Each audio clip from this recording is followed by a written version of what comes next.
தாய் தமிழ் உறவுகளுக்கு வணக்கம். அதிமுகவிலிருந்து நிறைய பேர் தமிழக வெற்றி கழகத்துக்கு தாவுறாங்க. திமுகவிலிருந்து ஒருத்தர் கூட தமிழக வெற்றி கழகத்துக்கு போகலையே, திமுக ஏன் கட்டுக்கோப்பான ஒரு கட்சியாக இருக்குதா அப்படின்னு நிறைய பேர் கேட்குறாங்க. திமுகவை சார்ந்தவர்கள் யாரும் தமிழக வெற்றி கழகத்துக்கு தாவுறதா செய்தி வரலையே என்று. தமிழக வெற்றி கழகம் ஆட்சியை பிடிச்சிருச்சு. அதிமுக 3வது இடத்துக்கு போச்சு. திமுக இப்போ 2வது இடத்துக்கு வந்திருக்கு. நீங்கள் அடுத்து வர தேர்தல்களில் திமுக 3வது இடம் 4வது இடத்துக்கு கண்டிப்பாக தள்ளப்படும். திமுகவினர் பலர் தமிழக வெற்றி கழகத்துக்கு தாவுறதுக்கு தயாராக இருக்காங்க, தூது விட்டுருக்காங்க.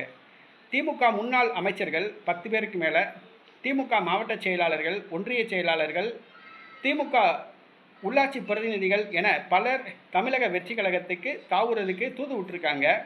ஆனால் விஜய் தடை போட்டிருக்காப்புல. என்னன்னு கேட்டிங்கன்னா, கடந்த 5 ஆண்டு காலமாக திமுக ஆட்சியில் இருந்துச்சு.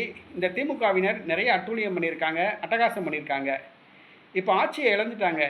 இப்போ திமுகவினரை நம்ம கட்சியில் சேர்த்தோம்னா நம்ம கட்சிக்கு நெகட்டிவ் இமேஜ், ஒரு கெட்ட பேர் வரும். அதனால் இப்போதைக்கு தமிழக வெற்றி கழகத்தில் திமுகவினரை சேர்க்க வேண்டாம் அப்படின்னு சொல்லி உத்தரவு போட்டிருக்கார். ஆனால் திமுகவினர், அதாவது குறிப்பாக திமுக முன்னாள் அமைச்சர்கள், தற்போதைய மாவட்ட செயலாளர்கள், தற்போதைய கவுன்சிலர்கள் என பலதரப்பட்டவர்கள் தமிழக வெற்றி கழகத்தில் இணைய தூது விட்டுருக்காங்க. ஆனால் நடிகர் விஜய் தடை விதிச்சிருக்காரு. அதுதான் காரணம்.